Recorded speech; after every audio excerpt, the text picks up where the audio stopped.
नमस्कार दोस्तों, आप सभी का स्टडी सहयोग जीके में स्वागत है। तो आज हम बात करेंगे कि प्रश्न पत्र जो प्रथम प्रश्न पत्र है और आपके सब्जेक्ट है बच्चे और सीखना, वह कुल अंक आपके 100 नंबर का एग्ज़ाम होगा और इसमें आंतरिक मूल्यांकन जो वाइवा होता है वो 30 नंबर का होगा और बाह्य मूल्यांकन लिखित परीक्षा ये 70 नंबर की होगी। तो आज हम इकाई 4 पर बात करेंगे। इसका नाम है, इकाई 4 का नाम है कि सूचना प्रसंस्करण और सिद्धांत। सूचना प्रसंस्करण सिद्धांत ये आपके 7 नंबर की इकाई है। तो एक छोटा प्रश्न आएगा और एक बड़ा प्रश्न आ सकता है इसमें से। तो चलिए अपन स्टार्ट करते हैं। सूचना प्रसंस्करण सिद्धांत किसे कहते हैं? आपका इकाई का नाम ही सूचना प्रसंस्करण सिद्धांत है। तो सूचना प्रसंस्करण सिद्धांत किसे कहते हैं? तो मनोवैज्ञानिकों के द्वारा मस्तिष्क के कार्यों को कंप्यूटर की कार्यप्रणाली के आधार पर समझने का प्रयास ही सूचना प्रसंस्करण सिद्धांत है। अगला देखते हैं दोस्तों, ज्ञान का निर्माण कैसे होता है? सूचनाओं का विभिन्न मानसिक प्रक्रियाओं द्वारा विश्लेषण एवं मस्तिष्क में संचय करके उन्हें आगे उपयोग करने लायक बनाना ज्ञान का निर्माण कहलाता है। अगला देखते हैं दोस्तों, संकेतन क्या है? तो संकेतन लघुकालिक स्मृति से सूचनाओं को दीर्घकालिक स्मृति में ले जाने के लिए जो संकेतक रूप में बदला जाता है जिसे संकेतन कहते हैं। जो भी लघुकालिक स्मृति है, जो कम समय में अपन को कम टाइम तक याद रहता, उसको अपन लंबे टाइम तक याद रखने के लिए जो अपन संकेत, किसी चीज़ को याद करने जो संकेत बना लेते हैं अपने दिमाग में, उसको ही संकेतन कहा जाता है। अब अगला देखते हैं दोस्तों, पुनः प्रतिस्थापन किसे कहते हैं?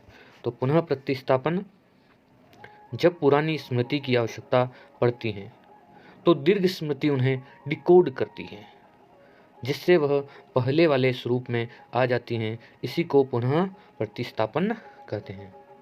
अगला देखते हैं दोस्तों, स्मरण के मुख्य अंग क्या हैं? स्मरण के मुख्य अंग 4 हैं। अब आपके अगर ये बड़ा प्रश्न आता है तो आप जो टॉपिक है इसको याद करके आप इसमें कुछ अपने हिसाब से लिख के भी आप इसको कर सकते हो। तो स्मरण के कितने अंग हैं? स्मरण के 4 अंग हैं। पहला है सीखना, फिर धारण करना, फिर पुनः स्मरण करना, फिर पहचानना। अगला देखते हैं दोस्तों, किसी विषय वस्तु को याद करने के लिए कौन से तरीके अपनाए जाते हैं? कौन कौन से तरीके अपनाए जाते हैं? किसी विषय वस्तु को याद करने के लिए कौन से तरीके अपनाए जाते हैं? तो निम्न तरीके हैं। तो निम्न तरीके देखते हैं अपन कि कितने तरीके हैं जिससे अपन याद करते हैं। पहला है जोर जोर से बोलकर या गा गा कर। अपन जोर जोर से बोलते हैं और गा गा कर भी याद करते हैं। फिर दूसरा है लिख लिख कर। तीसरा है बार बार अभ्यास से। चौथा छोटे छोटे टुकड़ों में बांट कर। कोई विषय वस्तु ज़्यादा बड़ी है तो उसको छोटे छोटे टुकड़ों में बांट कर। किसी स्थान के साथ जोड़कर, मानसिक चित्रण द्वारा, रट कर, समझ कर। तो अपन इन सभी तरीके से विषय वस्तु को याद करते हैं। अगला देखते हैं दोस्तों, प्रसंस्करण। आपके जो इकाई का नाम ही क्या है? प्रसंस्करण सिद्धांत। तो प्रसंस्करण मॉडल क्या है ये अपन देखते हैं। तो प्रसंस्करण मॉडल क्या है? तो यह ज्ञान को समझने के लिए, ये प्रसंस्करण मॉडल किस लिए है? तो ज्ञान को समझने के लिए। तो पहला देखते हैं इसमें कि पहले तरीके में 2 तरह से प्रसंस्करण, जो सूचना प्रसंस्करण मॉडल है इसको समझ सकते हैं। सामान्य ज्ञान के रूप में, विशिष्ट ज्ञान के रूप में। दूसरा तरीका है घोषणात्मक, प्रक्रियात्मक, अनुबंधात्मक। इन 3 तरीकों से अपन ये सूचना प्रसंस्करण समझ सकते हैं। तो अपन इनमें देखते हैं, फर्स्ट तरीके में 2 तरीके हैं, ठीक है। ये है सामान्य ज्ञान, जिसका प्रयोग हम अपने प्रतिदिन के सामान्य कार्यों एवं परिस्थिति में करते हैं, उसे सामान्य ज्ञान कहते हैं। जैसे खाना पीना जो भी है आदि, ठीक। तो ये क्या है? सामान्य ज्ञान।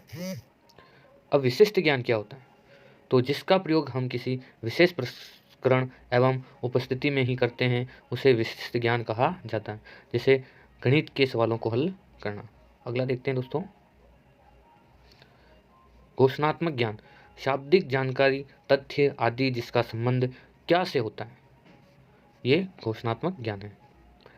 आगे देखते हैं दोस्तों, प्रक्रियात्मक ज्ञान, जो ज्ञान कार्य के साथ साथ प्रयोग में आते हैं, इसका संबंध कैसे से है, प्रक्रियात्मक ज्ञान कहलाता है। कि कोई भी जो कार्य कैसे होगा, ये अगर अपन को पता, ये क्या है, एक प्रक्रियात्मक ज्ञान है। अनुबंधात्मक, इसका संबंध अर्जित ज्ञान को कब प्रयोग करने से है, कि अपन कोई ज्ञान कब प्रयोग करेंगे, तो ये अनुबंधात्मक ज्ञान है।